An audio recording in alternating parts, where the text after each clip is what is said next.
All right. Let's see if I can make this thing work right. um, this is my first time streaming to YouTube.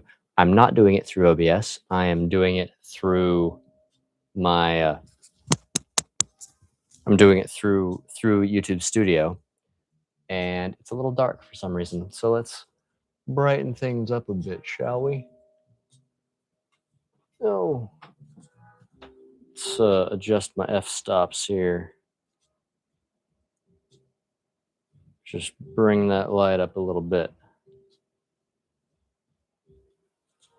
Hopefully it's working all right. Hopefully it's not too quiet. If I need to boost my mic a little bit, then I can. Check 1 2, check 1 2, check 1 2. We're gonna run with that for a little bit and see how it goes. So let's see if I can share my screen here. Aha, there we go.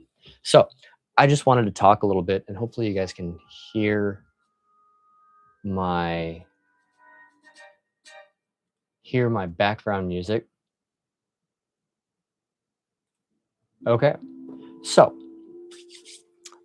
welcome to the Bard's Tavern. I am Jake the Bard, your humble guide, and we're going to talk a little bit about famous guitars, and we're in Google right now. So I just wanted to show a little bit.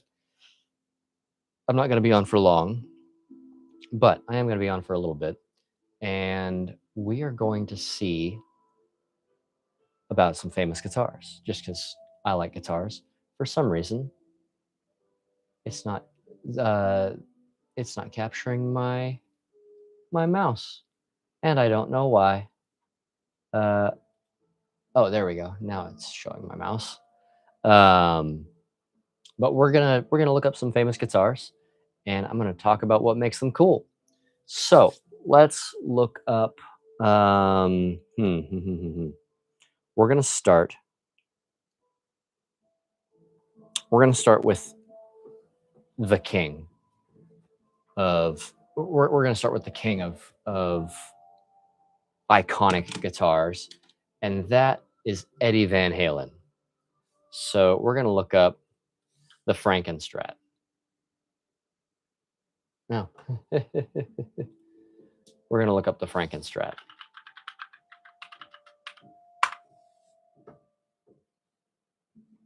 Let's find a good photo of it just to have up here.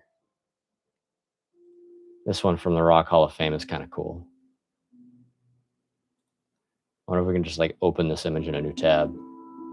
I bet we can. Maybe. Share this tab instead. There we go. Ha ha ha. And I bet I can zoom in a little bit. So this is a somewhat blurry photo. Let's find I just want a high quality photo of the Frankenstrat. This is one of the most iconic guitars in all of history, played by one of the most iconic guitarists in all of history. The Frankenstrat is one of those guitars that really kicked off the super strat phenomenon in the 80s. Eddie Van Halen grew up a poor man, grew up a tinkerer. He loved to work on his own stuff. He worked on his own guitars for years. He didn't. I don't even think he had a guitar tech for a long time until he really started blowing up and getting famous in Van Halen. But he worked even when he had his own guitar tech. He was working on his own guitars. He was customizing his own guitars, and the Frankenstrat really did a good job of solidifying what a guitar can be, changing what a guitar can be. And of course, Leo Fender changed the game with guitar design. But if Eddie or if Leo Fender walked, Eddie ran with it. And we of course have the standard Strat style S style body. We've got a maple neck with a maple fretboard, 21 frets, 12, 13, 14, 15, 17, 19, 21 frets. I don't know why I needed to count that, but 21 frets on the guitar. Uh, Eddie famously, I wonder if I can find a good photo of the body. Frankenstrat close up images. There is a good photo of it. Oh, no, that's a replica. We don't want replicas. We want the real deal.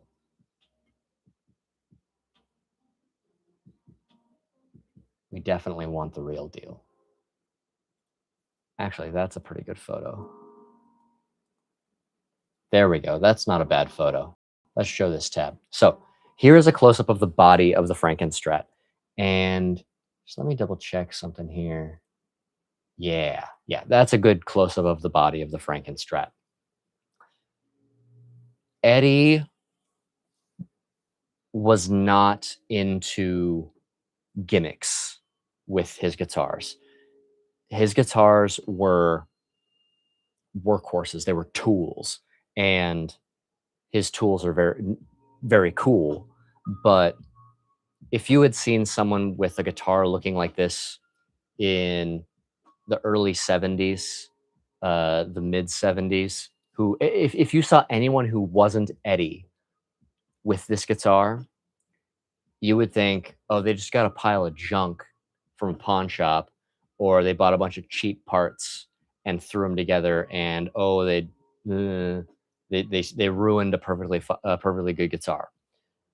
Eddie did such a good job of making his guitars his own, and it, of course, helps that he was regarded and is regarded as one of the greatest guitarists in the world. But Eddie liked to have fun with people, and he liked to break these norms in guitar. He famously used to. He didn't invent tapping, tap technique on guitar, but he famously would turn his back to the audience when he was doing some tapping to kind of like give a little mystery to what he was doing. And I think that's really cool. So the Frankenstrat body, he painted it himself.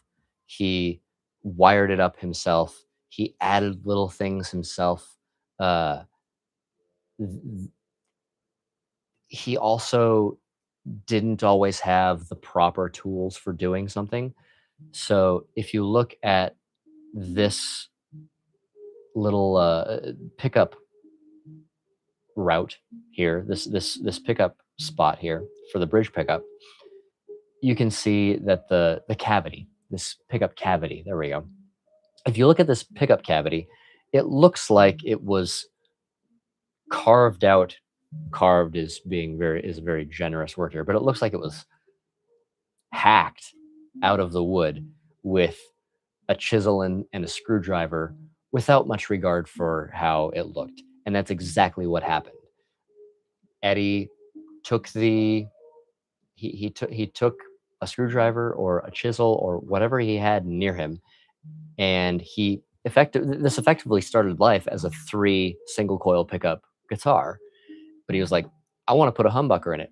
So he grabbed the the wrong tools or the wrong tools. He grabbed some tools and he was like, these are cutting tools, or I can use them as cutting tools. I'm going to make myself an extra big cavity and stick a humbucker in there. And that's exactly what he did. And it's not straight. It doesn't need to be.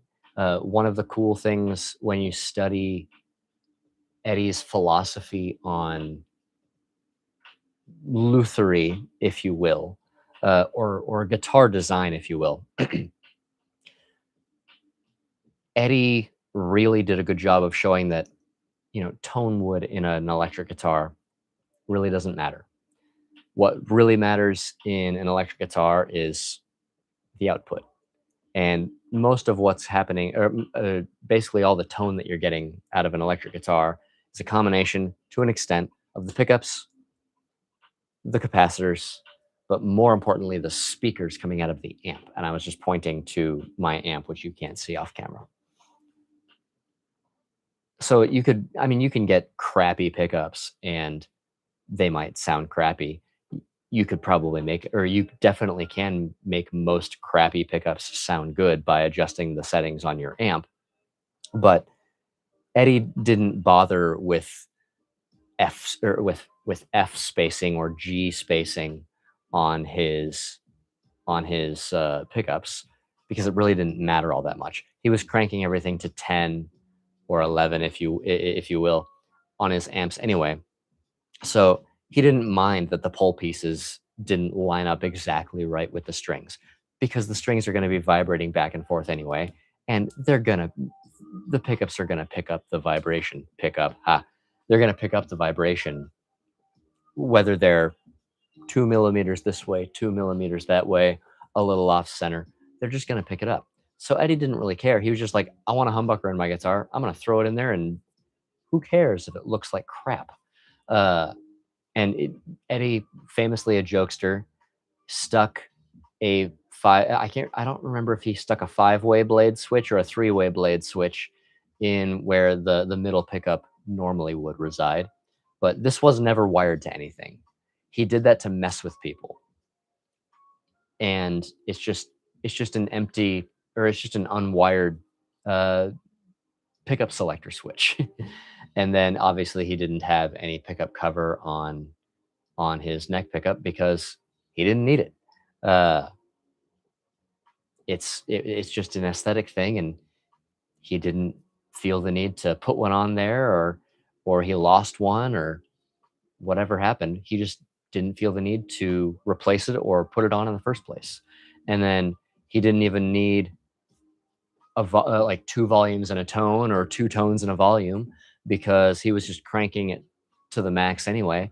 And so all he did was just stick a volume pot on there, and this one just happens to be a tone knob that was wired as volume. Another thing that he did was he took a quarter, and he attached this quarter to his guitar down here near the bridge, and that was actually to lock the the bridge from diving down too far. So he drilled a hole in this quarter, put a screw in the guitar through with the quarter in it, and whenever he wanted to block off his trem, he would just slide that under there so it couldn't go down too far. And then he, of course, used Floyd Rose, and Floyd Rose is famous for massive dive bomb notes and massive upswings and in pitch and stuff like that. And then he also had a bunch of masking tape to hold picks on the body of his guitar, so that when he would throw picks out to the audience, or drop picks while he's playing, he could just grab another pick right off the tape on the lower horn of his guitar. And it's just one of those cool things where the guitar doesn't make the man makes the guitar. But we're talking about guitars here, so I mean, it's just kind of what you do. And it's just a really cool example of why the guitar doesn't really matter. As long as the guitar is made of solid materials, as long as your amp is properly set up, and as long as you have the skill in your fingers, you can make something that should be crap look and sound amazing, and make something that people have replicated for years. There are countless people who have made their own Frankenstrats inspired by Eddie. Fender even has made one-to-one replicas of the Frankenstrat at various times in history, and they did it because of the man, not because of the guitar. This guitar, I mean, it's been ashed on with cigarettes. It has been beaten on the road. Eddie, he would put. Let me find another photo. He put like bicycle reflectors on the back of the guitar. And let's see here. I know there's a photo around here somewhere of it. Um, oh, here's a good photo of it. Let me just. There we go. He put bicycle reflectors on the back of his guitar because when he would bring it up and it would shine out to the audience with the stage lighting, it would look cool. It was just fun like that. And you see, there's like tape down here. Looks like it's on the lower bout, uh, and it's just beat up, and it doesn't matter. He just like stuck them on with adhesive, and it's just one of those things where he didn't care what the guitar looked like as much as he cared about whether it was set up properly, and whether it suited his style. And his style was effectively, especially in the big time day or the big days of Van Halen, chaos. And this guitar body really does a good job of showing chaos in a way that is very beautiful. It's just really cool. And like, take another example of just the utility of the guitar. He put eye bolts in where the bridge, in where the strap button pegs usually go, and he did that because anybody who's tried playing live without strap locks knows that if you get a little too exuberant with your movements and you start jumping around or whatever, like Eddie did all the time, he was literally jumping off the drum riser. Uh, Chances are good that your strap is going to fall off. Well, not if you've got an eye bolt with a couple of like I can't even remember what those little they're not carabiners, but those little brass like attachments for rope are called. But it's one of those really cool things where he saw a problem, a guitar strap falling off and the guitar plummeting to the stage or into the audience. Uh, and he was like, "How can I fix this?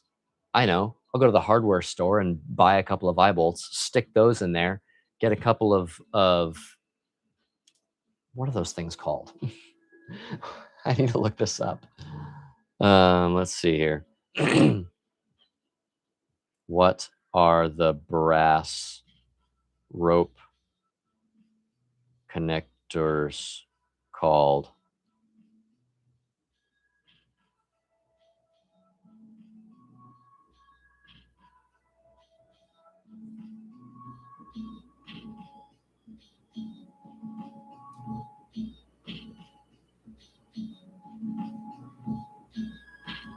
Let's see here. What are these called?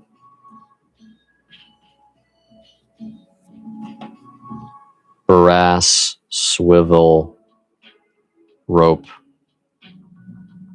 connectors.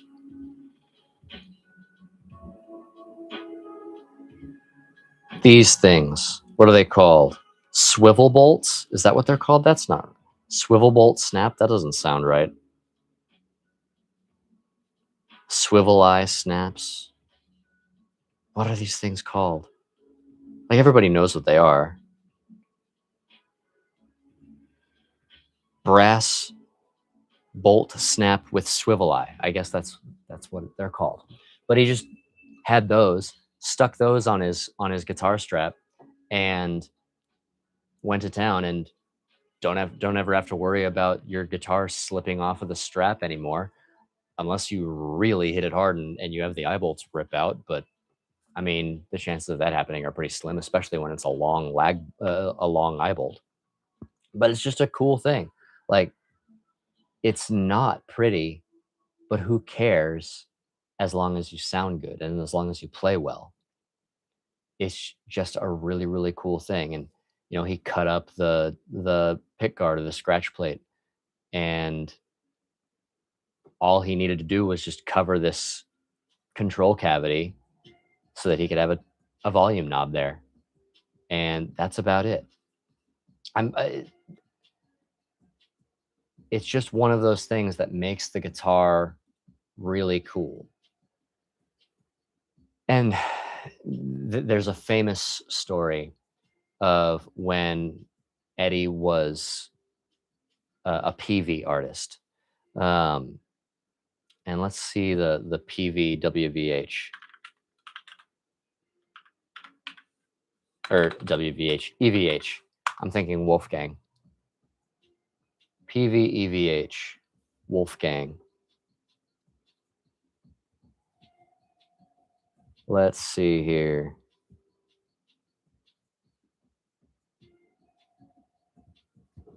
Let's just look up PV Wolfgang.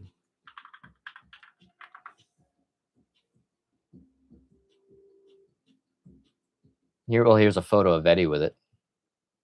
Oh, and it goes to the Wikipedia. I just want the photo. There we go. There's the photo. So this is Eddie playing in the 90s, back when he was with PV, with his Wolfgang. That was the name, or the name that he gave to the guitar. Um, excuse me. And he was famously in a meeting with some of the heads at PV, and they or he was angry with them because people kept getting their Wolfgang guitars, the Eddie Van Halen signature Wolfgang guitar from PV, and they were complaining to Eddie, saying that the quality control was bad, the guitars weren't set up properly, they weren't tuning stable, all that kind of stuff. And Eddie in this meeting had the PV. I can't remember all the details, but we'll just say like the PV board of directors. In a meeting with them, he grabbed one of the guitars and was saying, "You guys are screwing this up. People are complaining to me that these guitars are not perfect." And he says it's all in the setup. And so in this meeting, he takes the entire guitar apart, takes the strings off, neck, bridge, everything.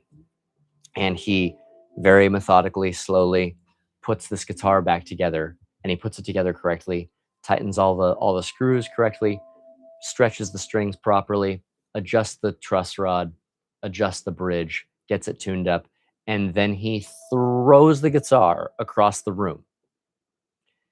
And I'm going to refrain from using the language that he used just because children may be watching.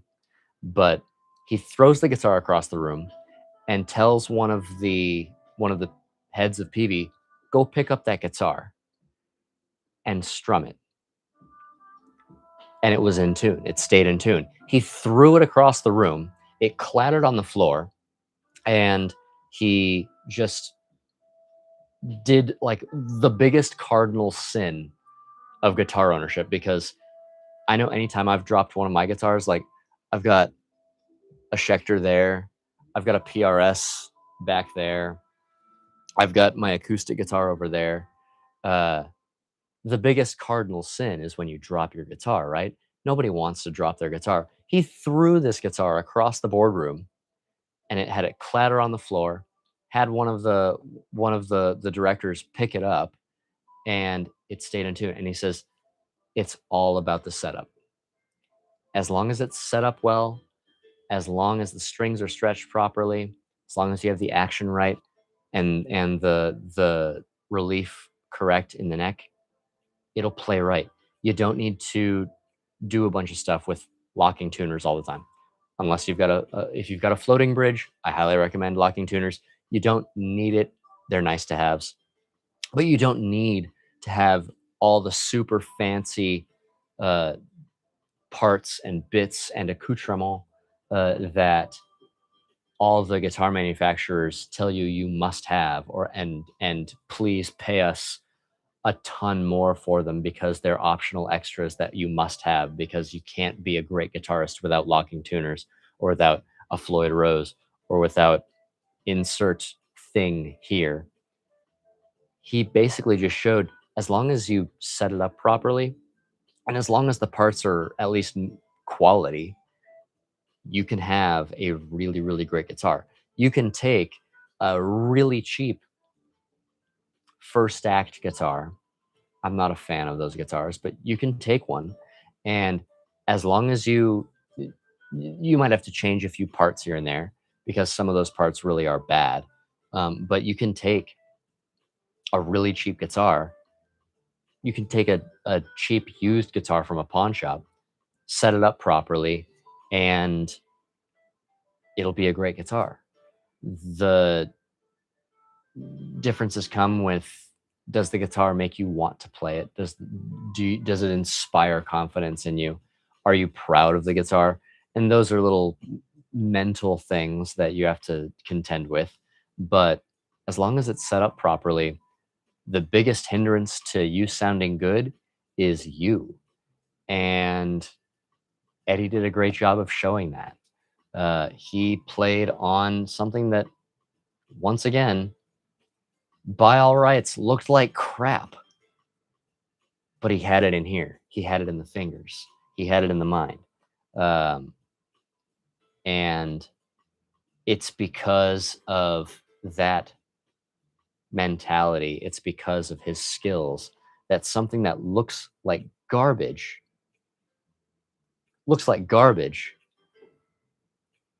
is one of the most iconic guitars in the world. So that is Eddie Van Halen's guitar. And I love it. I've dreamt of building my own Frankenstrat for years. Um, for a little while, I lusted after buying one of the Fender replicas, but I would much rather, as a luthier, I really just want to build one myself. You can do it with cheap parts. You don't have to get genuine Fender parts. You can go and get any S style bodies and any S style necks, and you can build one of these. Eddie did it in a garage without the correct tools. You can do it. Just be careful around sharp things. Um, but yeah, that's the Frankenstrat, and it's just one of the coolest guitars. And he's had several of these. He made several of these. One of them is famously in the grave with Dimebag Darrell from Pantera. Um, the story goes, Dimebag and Eddie met at a show, or they connected at a show, and Dimebag said, "Man, I'd really like to get one of those Frankenstrats. It'd be super cool." And he was talking about getting a replica. Um, and very shortly thereafter, Dimebag passed, and Eddie attended his funeral. And at the funeral, he brought the Bumblebee guitar. It was the black and yellow EVH signature stripe guitar. And Eddie brought the guitar to the funeral, put it in Dimebag's casket, and famously said, "An original deserves an original." And that guitar, unless whoever put Dimebag actually in the ground, that guitar is sitting in Dimebag Darrell's casket with Dimebag's remains. And that's just one of those cool stories about Eddie.